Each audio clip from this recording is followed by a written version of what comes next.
Il faut que l'entreprise aussi fasse preuve de transparence, d'honnêteté, de fiabilité, d'engagement, de concrétisation vis-à-vis du postulant aussi, du candidat aussi.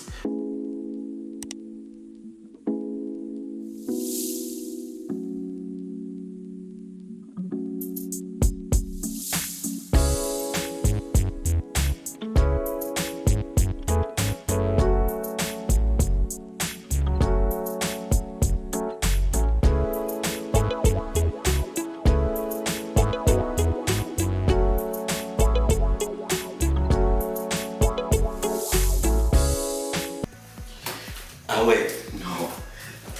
Soyez les bienvenus dans cette émission d'aujourd'hui. Ah oui, c'est un plaisir pour moi de vous retrouver sur Festin, très en forme pour démarrer encore l'émission d'aujourd'hui. En tout cas, avec ma chaîne, sûrement tu vas travailler. Si tu n'étais pas encore abonné à ma chaîne, c'est que entre deux, tu es paresseux, tu ne veux pas travailler, donc du coup, tu ne veux pas avoir des informations. Mais si tu veux travailler, tu veux être un bosseur, tu veux être un bâtard. Tu veux être un bâtard comme moi. Hein? Donc là, abonne-toi à ma chaîne et tu as toujours des informations à avoir. Et allez, bienvenue. Le jour viendra faire son jour et la nuit arrivera. Raoul Leblanc.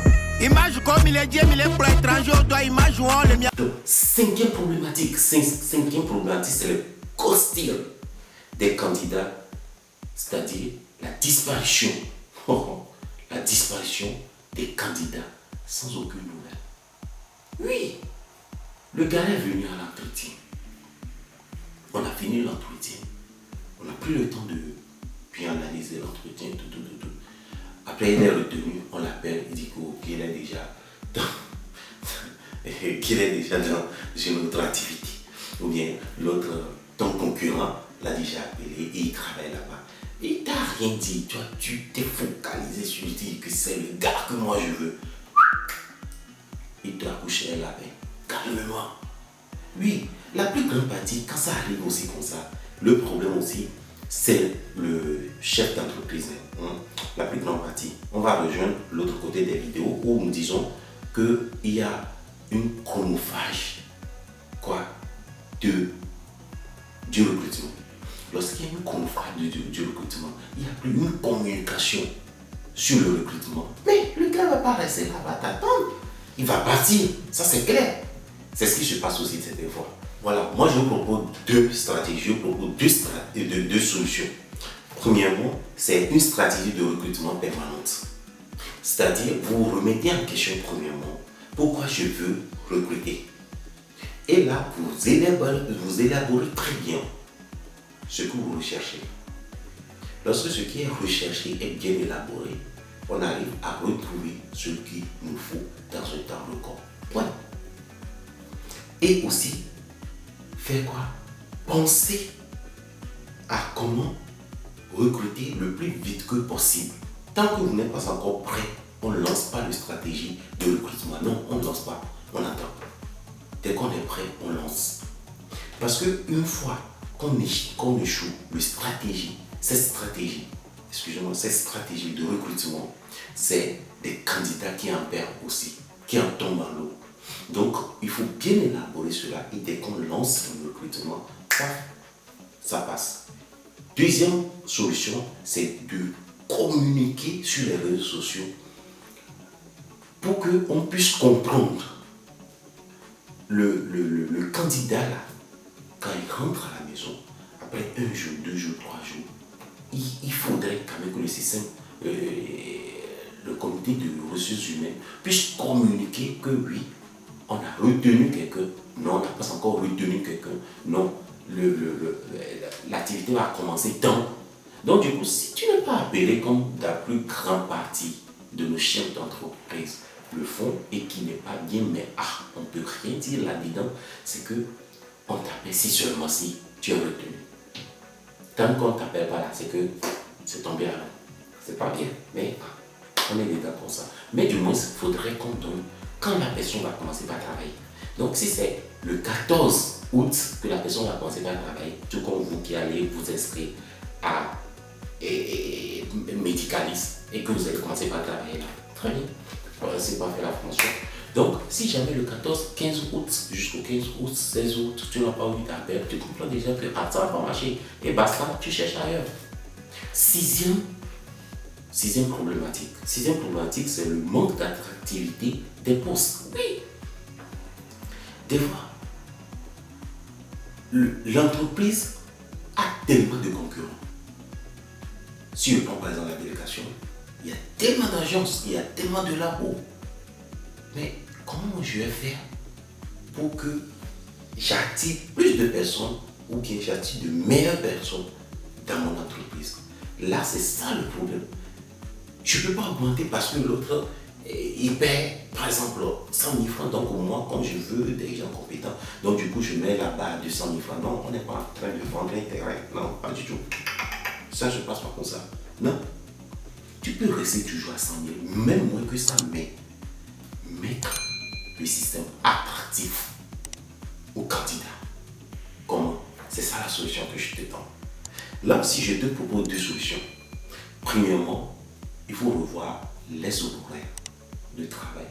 Il faut revoir le salaire que tu vas payer aux gars que tu vas prendre, aux candidats. Et également, voir s'il faut que la personne soit toujours physiquement au travail. Ou soit, est-ce qu'on peut avoir le travail en ligne digitale? Si c'est possible, c'est bien. Sur ce, il faut miser sur la culture de l'entreprise.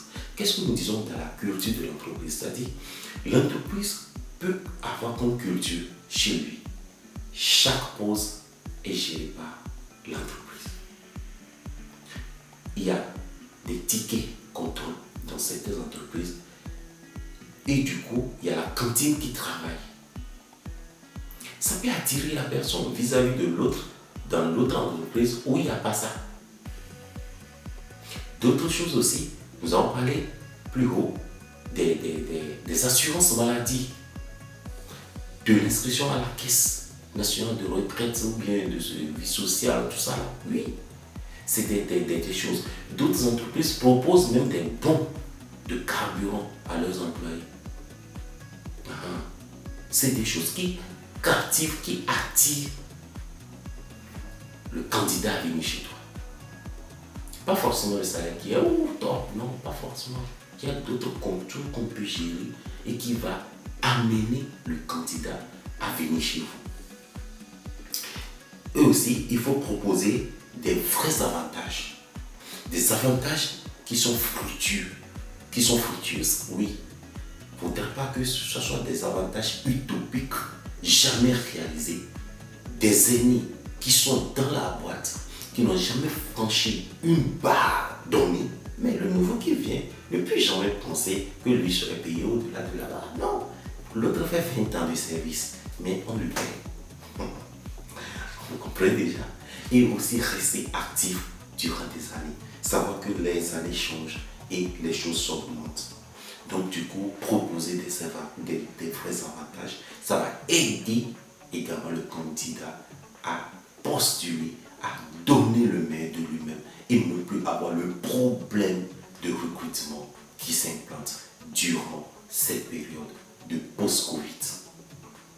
Le dernier problématique que j'ai noté, c'est une mauvaise sélection des candidatures.